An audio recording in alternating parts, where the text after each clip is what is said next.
Assalamualaikum warahmatullahi wabarakatuh. Perkenalkan, nama saya Abdul Hayat, NPM 1909110091. Mohon izin Ibu, mohon izin rekan-rekan. Di sini saya akan menjelaskan sedikit tentang pengertian asesmen. Asesmen adalah upaya untuk mendapatkan data informasi dari proses dan hasil pembelajaran untuk mengetahui seberapa baik kinerja mahasiswa, kelas mata kuliah, atau program studi dibandingkan terhadap tujuan, kriteria, capaian pembelajaran tertentu. Setelah diperoleh hasil asesmen, maka dilakukan proses penilaian. Penilaian adalah proses penyematan atribut atau dimensi atau kuantitas berupa angka, huruf terhadap hasil asesmen dengan cara membandingkan terhadap suatu instrumen standar tertentu. Hasil dari penilaian berupa atribut, dimensi, kuantitas tersebut digunakan sebagai bahan evaluasi.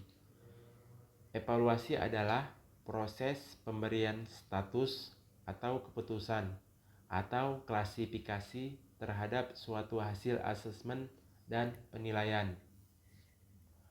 Kemudian tujuan asesmen. Tujuan asesmen ini yang pertama, memantau perkembangan proses pembelajaran mahasiswa. Kemudian yang kedua, mengecek pemenuhan terhadap capaian pembelajaran dan memberikan nilai atas proses dan hasil pembelajaran mahasiswa.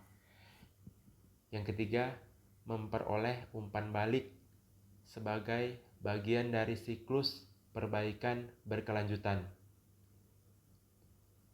Bagi A. Mahasiswa dalam rangka perbaikan pembelajaran. B. Dosen dalam rangka perbaikan dan pengembangan mata kuliah. C. Program studi dalam rangka pengembangan kurikulum. D. Perguruan tinggi dalam rangka pengembangan institusi. Kemudian yang keempat, wahana kontrol kualitas lulusan. Dalam artian bahwa melalui asesmen, capaian pembelajaran dapat dipastikan seluruh lulusan suatu program studi telah memenuhi standar minimal yang telah ditentukan.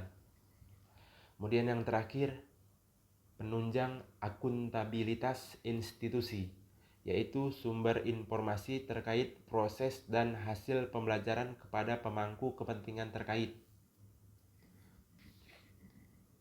Pengertian asesmen anak berkebutuhan khusus.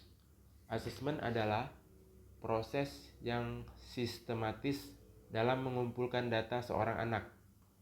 Dalam konteks pendidikan, asesmen berfungsi untuk melihat kemampuan dan kesulitan yang dihadapi seorang saat itu, sebagai bahan untuk menentukan apa yang sesungguhnya dibutuhkan.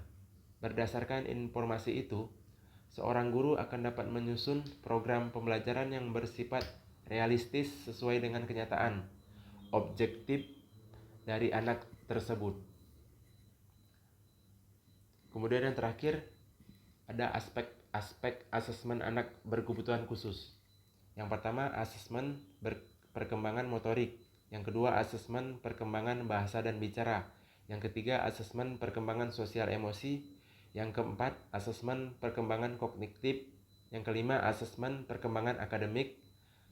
Dan yang terakhir, asesmen perkembangan sensori dan persepsi. Hanya itu yang dapat saya jelaskan.